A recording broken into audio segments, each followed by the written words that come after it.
I spent $280,000 turning my mother's lake house into a place where she could finally stop pretending she was fine. I had been planning it for almost 4 years, quietly, without telling anyone in my family, because I learned a long time ago that the moment you announce something generous in this family, someone finds a way to make it about them.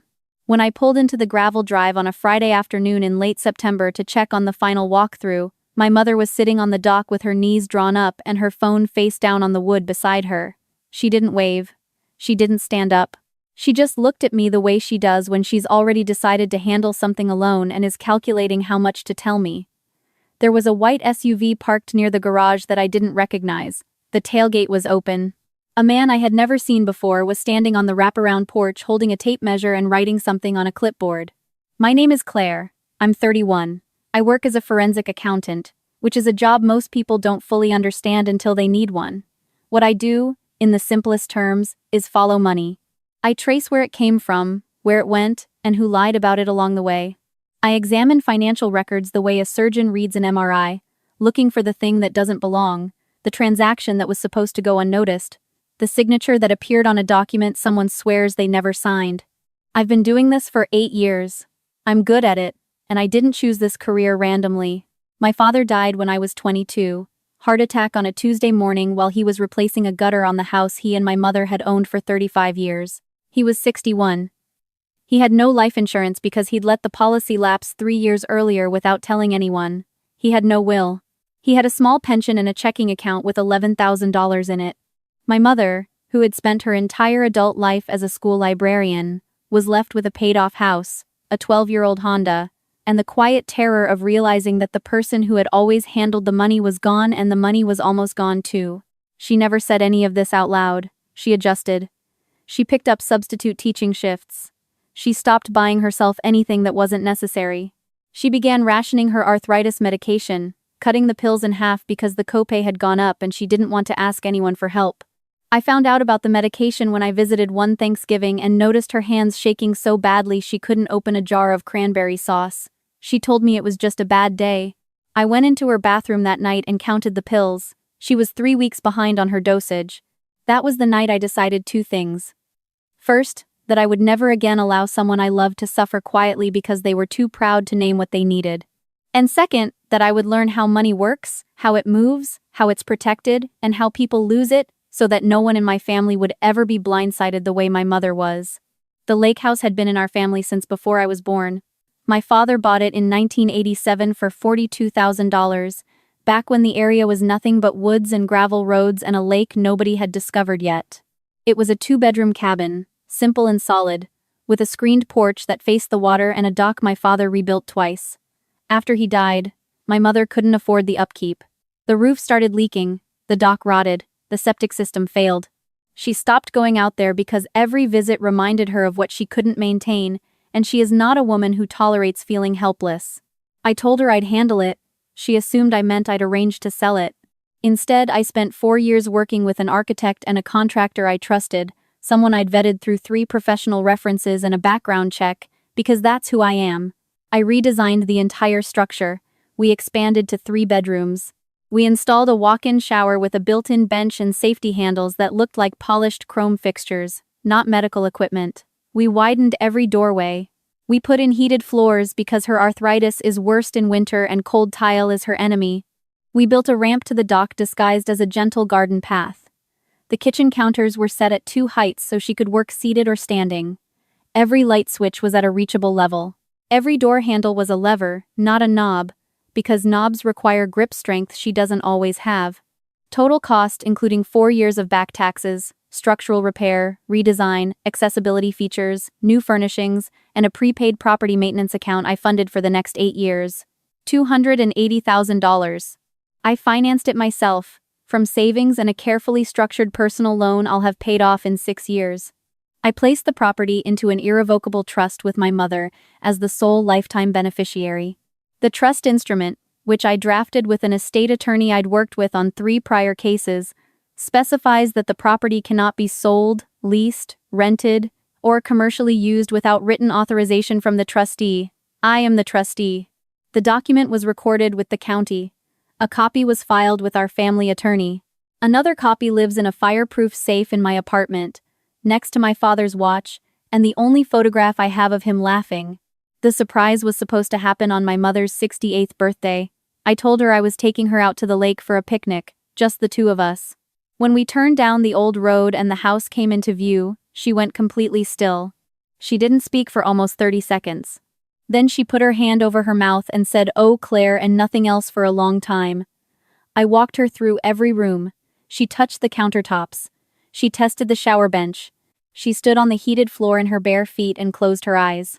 When we got to the porch, the one that now wrapped all the way around the house and looked out over the water, she sat down in the rocking chair I'd picked out specifically because it was the same style as the one my father used to sit in, and she said, "Your father would have sat right here and never gotten up."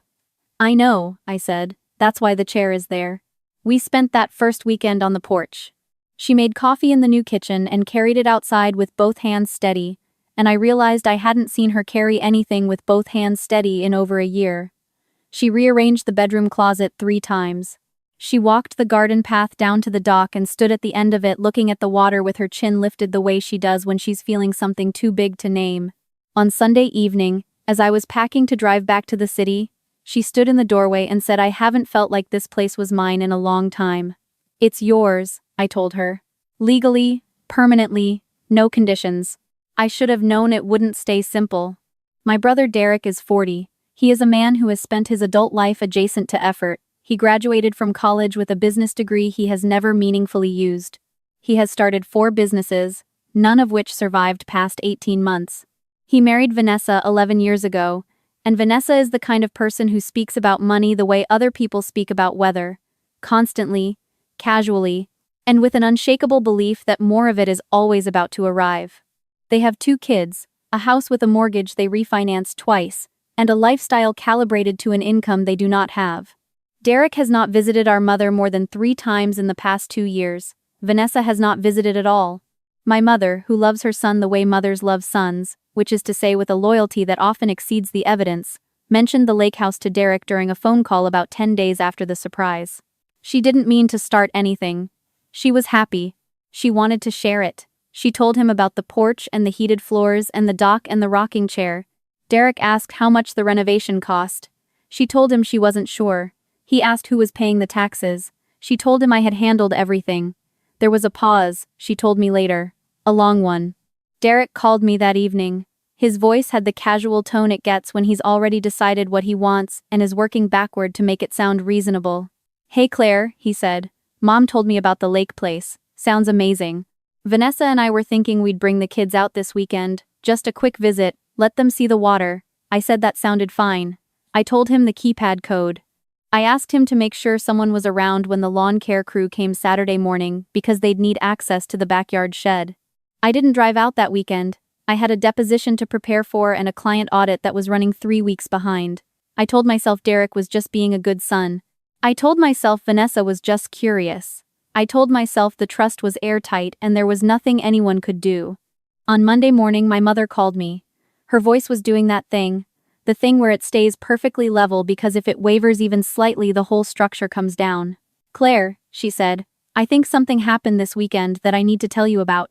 She paused. Derek and Vanessa measured the rooms. All of them. Vanessa took photographs of the entire property. She was on the phone outside for a long time. Derek asked me about the well. He asked about the septic capacity. He asked if the property could support a second structure. She paused again. Longer this time. "And Marcus came by yesterday." Marcus is Derek's business partner. I use the term loosely. Marcus is a man who sells things that aren't his yet by describing them in language that makes you feel foolish for asking questions. "He wore a polo shirt and carried a leather binder," she said. "He walked the entire lot. He said he was just checking out the place on Derek's behalf. But he left a folder on the kitchen table, Claire. It's full of numbers I don't understand. Projections, he called them." I was already pulling up the county property records on my laptop. "What kind of projections?" I asked. She was quiet for a moment. "Short-term rental income," she said. "Seasonal bookings." He said the house could generate $45,000 a year. He said Derek and Vanessa would handle everything. He said I could visit whenever the calendar was open. I put my hand flat on my desk and breathed. I pulled up Airbnb, then VRBO. then 3 other short-term rental platforms. I searched the lake area, and there it was. A draft listing, not yet live but cached in a search preview because someone had published it briefly before setting it back to draft. My mother's Lakehouse. Photographs I recognized, taken from the porch, the dock, the kitchen, listed under Vanessa's name. Property described as a family-owned lakefront retreat, available for booking starting next month. Nightly rate, $325. I screenshot everything. I saved the cached page. I pulled the platform's terms of service and highlighted the clause about property ownership verification. Then I called my estate attorney. Then I called the county clerk's office. Then I called the local code enforcement office and asked about short-term rental permits for the Lake District. The answer: special use permit required, fire inspection required, septic certification required for rentals exceeding single-family use, occupancy limits enforced, no application on file for my mother's address. I spent the next 4 hours assembling a file. Not because I'm vindictive, because I know how people like Marcus operate. They probe gently. They test the boundaries with a smile. They use soft language and round numbers and act confused when you push back. And then, if you flinch, they take one more step, and then another. And by the time you realize what's happened, the folder on the kitchen table has become a contract, and the contract has become a claim, and the claim has become a fight you never wanted. I don't flinch. I drove out to the lake Tuesday morning. I arrived just after 10. Derek's truck was in the driveway. So was Marcus's sedan. So was a contractor's van, with a logo I didn't recognize. My mother was inside, standing at the kitchen window with her arms crossed, which she only does when she's holding herself together. I walked in through the side door. Derek was at the kitchen table with Marcus. There were papers spread across the surface. Vanessa was in the living room, holding her phone up and recording a slow pan of the room. A man I'd never seen was in the hallway, taking measurements of the walls with a laser tool. "Hey," Derek said, pulling out a chair like he was hosting. "Perfect timing. We were just going over some ideas."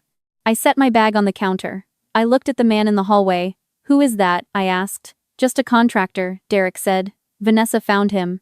"We're exploring some options for the back bedroom and maybe a deck extension. Increase the value." "Increase the value for whom?" I said. Vanessa came in from the living room, phone still in hand. "For the family, Claire. This is a family property. We're just trying to help Mom maximize what she has here." She smiled. It was the smile she uses at dinner parties when she wants you to know she's being patient with you. I turned to my mother. "Mom, did you ask anyone to come here today?" She looked at me. "No," she said softly. "I didn't." I turned back to the table. "I need everyone who doesn't live here to leave. Now." Marcus leaned forward.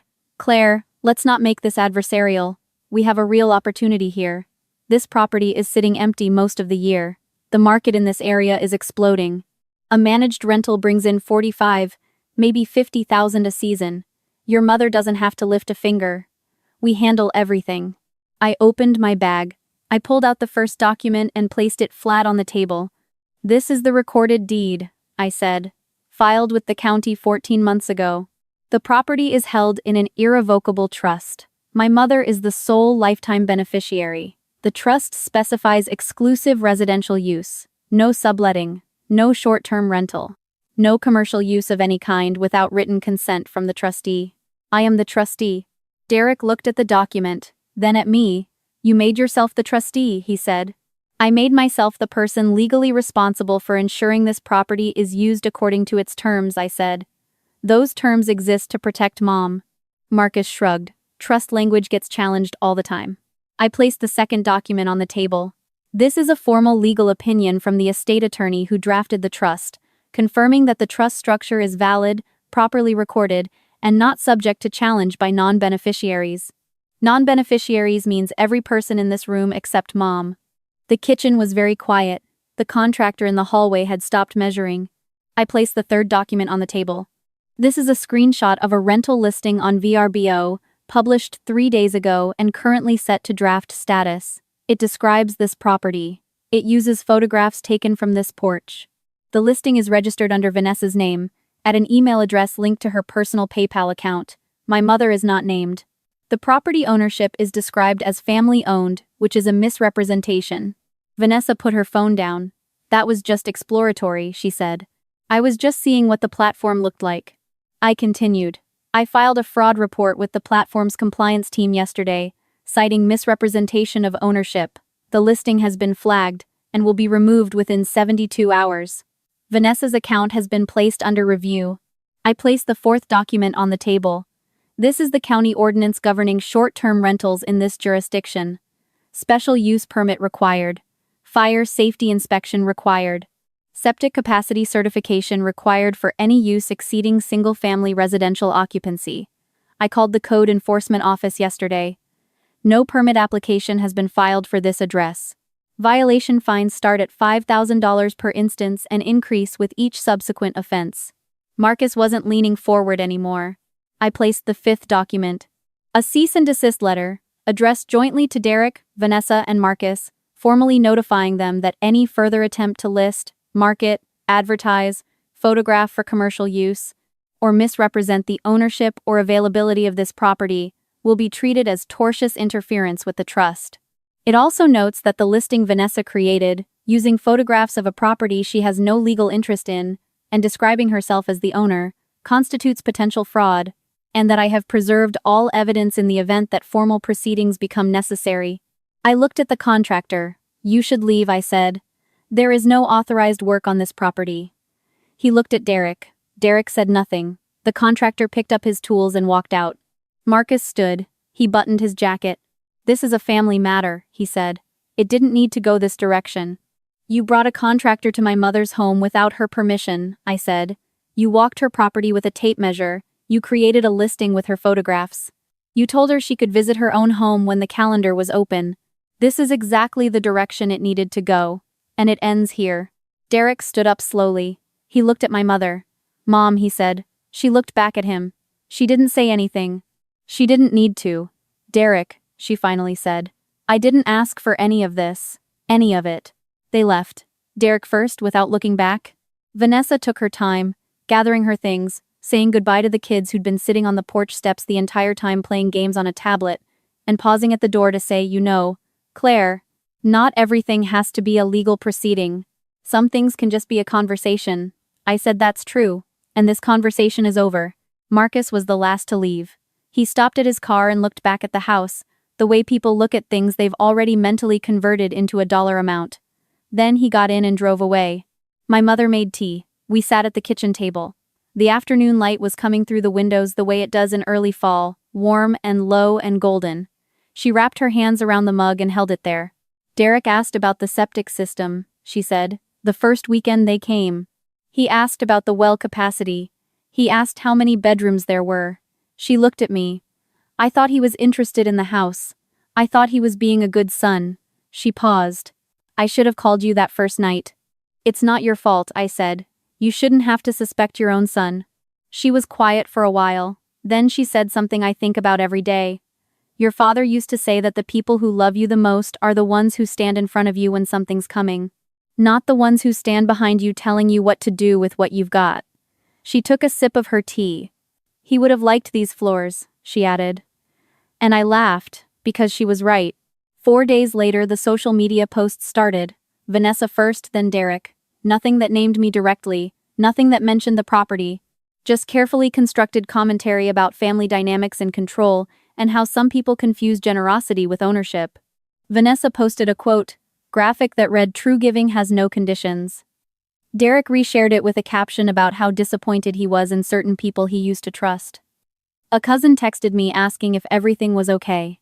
2 of my mother's friends from church called her with concerned questions.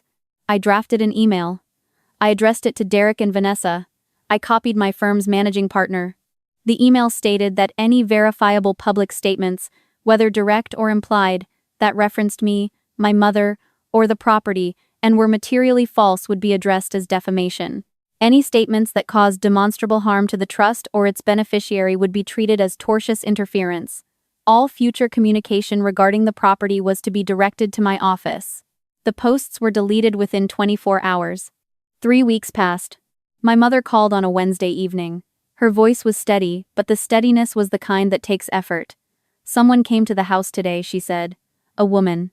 She had a binder. She said she was from a property management company. She said Derek had arranged a consultation. She wanted to walk the property and take photos for a management proposal. I told my mother to go inside and lock the door. I had installed a camera system during the renovation, 4 cameras covering every entrance and the dock, motion activated, feeding to an app on my phone. I pulled it up. I could see the woman standing on the porch, still holding her binder, looking confused. I called the county sheriff's non-emergency line. I explained the situation. I gave them the property address and the trust reference number. Then I sent Derek a text. I attached a still image from the camera feed. I wrote, "I am watching this in real time. The trust is recorded with the county. The property is under camera surveillance. Your contact needs to leave before the deputy arrives. Any further unauthorized solicitation on this property will be reported and documented." His reply came in under 2 minutes. Misunderstanding. She went to the wrong address. My mistake. The woman left before the deputy arrived. The deputy took a report anyway, at my request. I wanted it on file. That Saturday I drove out with a locksmith. I replaced every lock with keypad deadbolts.